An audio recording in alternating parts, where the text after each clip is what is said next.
Yeah, guys. So recently on Twitter, somebody made a post saying that, well, let me quote it. It says, "Sleepy sounding biracial singers are the UK's versions of the million Lil insert non-drug mumble rappers in the US. The US keep churning out." And they made a video. So they made a video and they pieced together a variety of UK singers who are mixed race or, you know, biracial. And what I want to ask is, do you think... No, listen. This is serious, you know. No, this is serious. This is close to my heart. Listen, please finish. I'm going to send that bit again. Yeah, please. Sorry. Okay, so earlier this week on Twitter, someone made a tweet and a video saying that the UK have been churning out a variety of light-skinned or biracial, ambiguous-looking singers, and they made a video of a variety of different singers from the UK, basically saying, click them all together from Colours, you know, the YouTube series Colours, and saying that basically this is all we have right now.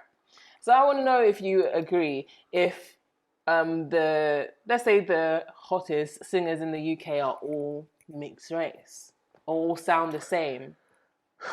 RNB, do you want to get them first? As a singer? I mean, unless you're blind. Also, you think it's true? I do think it's true. I don't think that they're the only singers. Obviously not. There are loads. But I do think, if I just think, for example, like, when I'm scrolling, like before, when I used to go on SoundCloud, you never really used to see the face of the artist. You just used to scroll through and listen and find who you like, what you like, add it, save it, follow them on other platforms or whatever. Now we have other places where we can see who we're listening to. And if I'm being honest, all I ever see most of the time are those ladies that you mentioned. Yeah, like those ladies you mentioned. Like, there's always a new artist with a, you know, this, you know, like Aria, the Sleepy May, or whatever her name may be. And she looks literally like the last Aria May, or, you know, doesn't mean she ain't got a good voice. Aria, I don't know, it's just the name that came to my mind. But doesn't mean that she doesn't have a good voice or that the song isn't a vibe. It's just like, that clip was really funny because it was like one long ass song. Like, it had been remixed or something, like her feature and her feature and her feature. And it's like, oh, it was just her in different hairstyles and different outfits, you know, shot with different colours behind her. Like, but yeah, I just feel like, just be nice to see more. More diversity. So we need more diversity in the UK. I think music's always done this though. It's always an artist who's looks that way has come out and they hit, and then music, the scene says, "Yo, we need to get this look, churn them out. This is what the kids are messing with." Definitely. Like, for example, like you said on that Twitter post, they mentioned it, compared it to the Lil Suttons. There's Lil Skies, there's Lil Pump, there's Lil something else. There was Tekashi 6ix9ine. There was like them four at themselves all look the same. Yeah, but what it's doing? These men are probably signing 95% deals to labels where they keep 5% of everything. They're getting guaranteed 100 grand in jewelry, and they can go and they say, "Yo, let's go." Boiling his jewelry. Blueface was like boiling his jewelry, cleaning it. So it's like, yo, we'll guarantee you to be famous, you'll live the lifestyle, and we want to do that. So what the labels are doing over here, they're seeing a similar thing with, like, they're seeing, let's say, who came up. So you had Georgia come up, and then you had LMA come up. Yeah. So you had them two come up, let's say, somewhat organically, let's say, with influences from their own part, but not like a label churning them out like that. And then now the scene's looking at it like, wait, there's money to be made here. These guys are making their labels more money. Yeah. We can just literally go and find a mixed race girl who's trying to sing. Yeah. And I wouldn't say it's just mixed race, but I would say definitely I back you. They're looking for racially ambiguous girls. Yeah. Because is that what sells? It is what sells, because no one knows, everyone can relate to them. Because you can, she's half black, half white. Yeah. Or she might just be, we don't know if she's half black, half white. Oh, let's mess with her. She's a mixed race girl. The black side up. oh no, she's a white girl, white side up. Boom, let's make as much money as we can. Let's keep churning them out. So I would say it's definitely happening right now. I would say, but music's always been like that. Even when Soulja Boy was coming out, they were making other Soulja Boys. They were all trying to. They were all trying to come up with a new dance craze and all of that sort of stuff, and that baggy jean look with oversized chains. So I just feel it's like it's part of music. However. What about the sound, though? The sound, I was just about to... Because the sound don't have to be the same. You can all look the same, fine. I but do what about get that, like, that soft, raspy, like, R&B sound is quite... Yeah, it's quite popular. But then I kind of like that. I do like very soft. Sometimes, but not... If I speak, I'll be in big trouble. But I'll speak. I think it's just that sound is the easiest to find someone who's not the best singer and make them be able to sing. Yeah. Because the sound, they're not really doing too much vocally. Yeah. There's no vocal, like, mad runs that they have to do. It's all that sort of Amy Winehouse-y sort of British talking into the mic sound. Now, don't get me twisted. Amy Winehouse could sing. I was going to say. But now they've taken that and like played it down without the runs and stuff. So all they have to be able to do is sing or hold a note. Breathe. Yeah, hold a note, and the label like, we can do something with your look.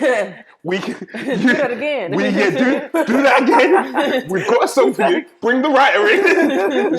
Here's your lyrics that you need to hear. The beat's on in. Can you sing on beat? Yes, I can. Okay, perfect. And hold your ear like you're really trying to hear something.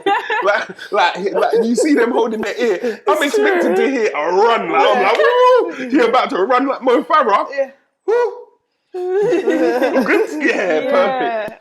So it gets to the point, like, it must be tough for you as an artist who's trying to be more creative with your sound and actually being able to fully hit different notes at different levels, to see these girls getting, I'm not saying it's an envious thing, but it's almost as though like you're not working harder than me sort of thing.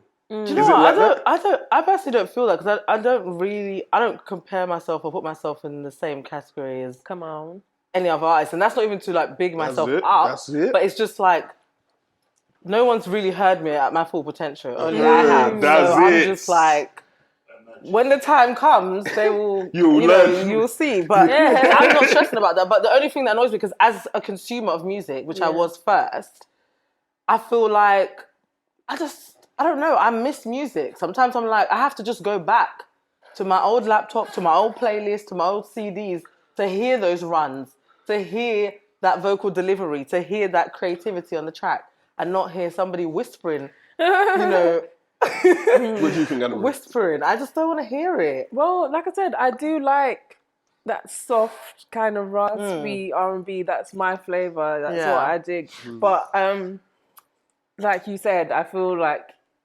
it is what sells. I think when you have a certain look, you are probably a little bit more likely to be more successful, because people will take to you. Definitely. Just because like you're kind of in the middle. You're not black, you're not white. And it's like, okay. We don't know what you are. Yeah, but we like you. Kind of thing. But I think the girl who made the tweet had too much time on her hands to actually paste all the clips of the different, All the time, they got Fred for everything. Twitter's got 7-year-old tweets that people aren't even on their Twitter anymore. I'm gonna say this now. I think I've deleted all mine. If you find any, I'm not apologising. Same. When I've I'm deleted all my it can't be anything longer than, it'll be something like 9 or 10 years ago. I was 16.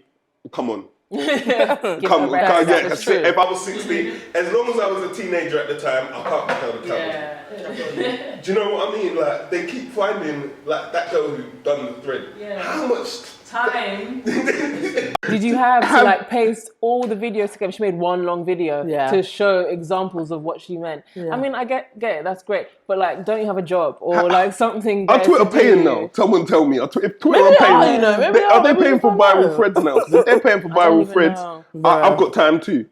But you know what?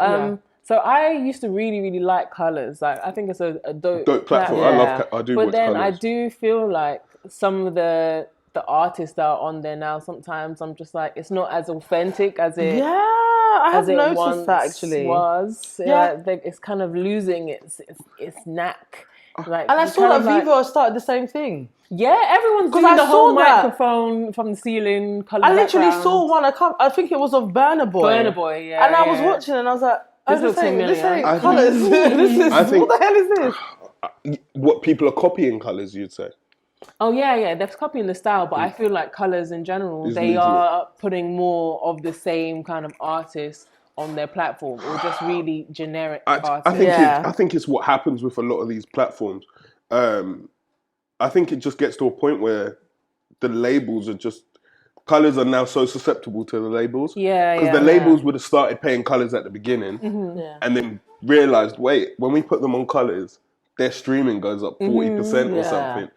And then now colours have got so used to that extra income, exposure. They're like, oh no, we got to keep doing what the label wants. The label wants that artist there. The label wants that artist. Because I agree. There's times where I've looked on colours and I'm like, I've just watched the same person. 3 times. Yeah, I guess that's what the girl was trying to hint at. Yeah. But then she kind of made it.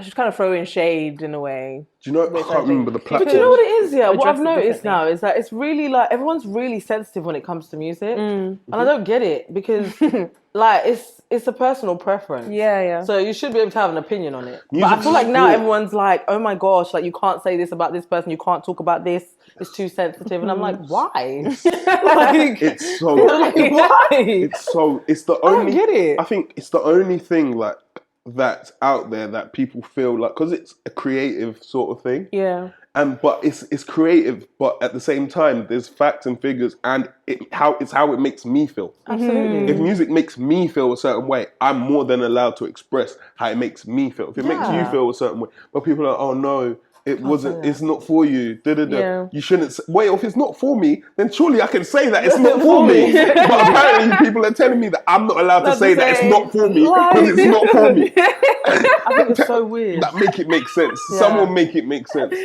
Like, The internet is a funny place, man. Like, this is why I just kind of stay in my little corner. I just kiki at LOL. Slight retweet. Around my day, man. Yeah, it's I don't funny. have the energy. Because people will just come into your mentions. No, and it's like, true, they you will. can't say this. You know, even after, like, okay, well, throwing it to our video, someone about the Beyonce video we did. Someone was like, how can you say this about Beyonce? Oh yeah. What do you want us to do? You know when people do that, I'm like, is she your auntie? Is she your, like, what is the relation? Like, Cow. it's stan culture, they call it. Oh, this stan culture I can't stand. Like this riding until the wheels fall off. Does Beyonce know your name? Thing is, No. Like, why are you You stressing? might get some comments after this of people who listen to these racially ambiguous artists, and they'll be like, oh, you're just saying this. No, they're not all the same. I'm not saying all of them are the same. I'm just saying the label's picking you for a reason. Yeah, no, 100%. And it's okay that you get your bag off that reason because it's not your fault. No, literally. It's not your fault. However, the labels will soon learn that they'll stop investing in you. Because if you are a trend, they're not going to do that properly. They're not going to invest in you. They're not going to pump out the same way. Males, we were talking about earlier, was about Lamar and Louis Garcia and all them. Why do you think in the UK there's a lack? Let me rephrase that.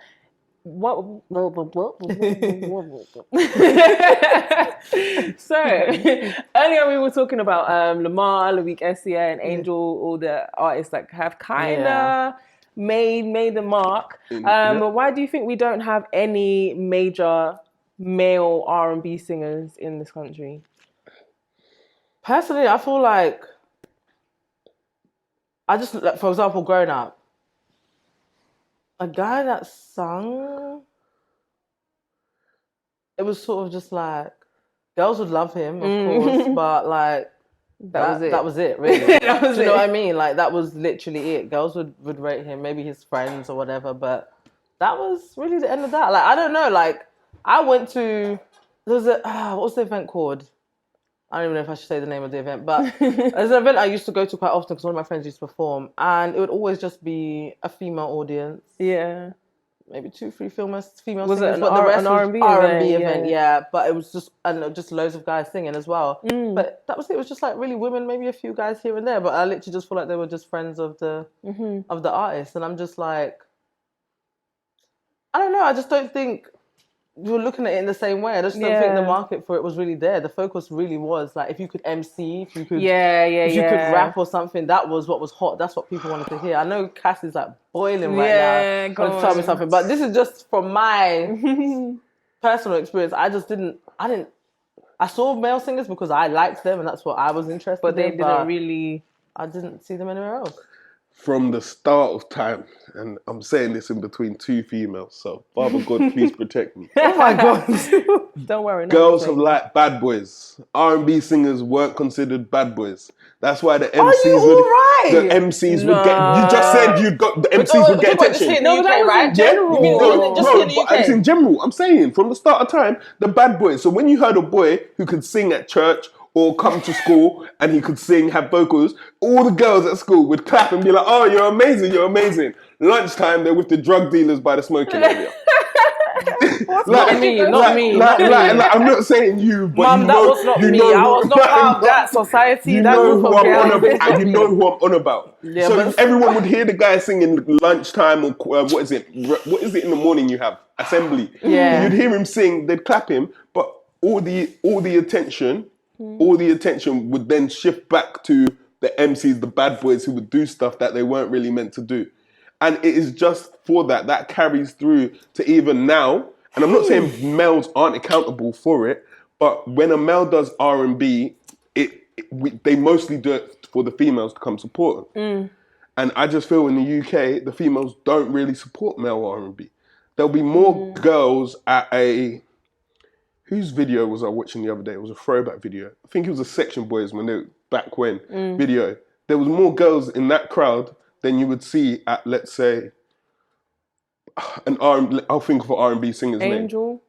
No, but not Angel. But there was a lot of girls in that crowd. And you would be like, rah.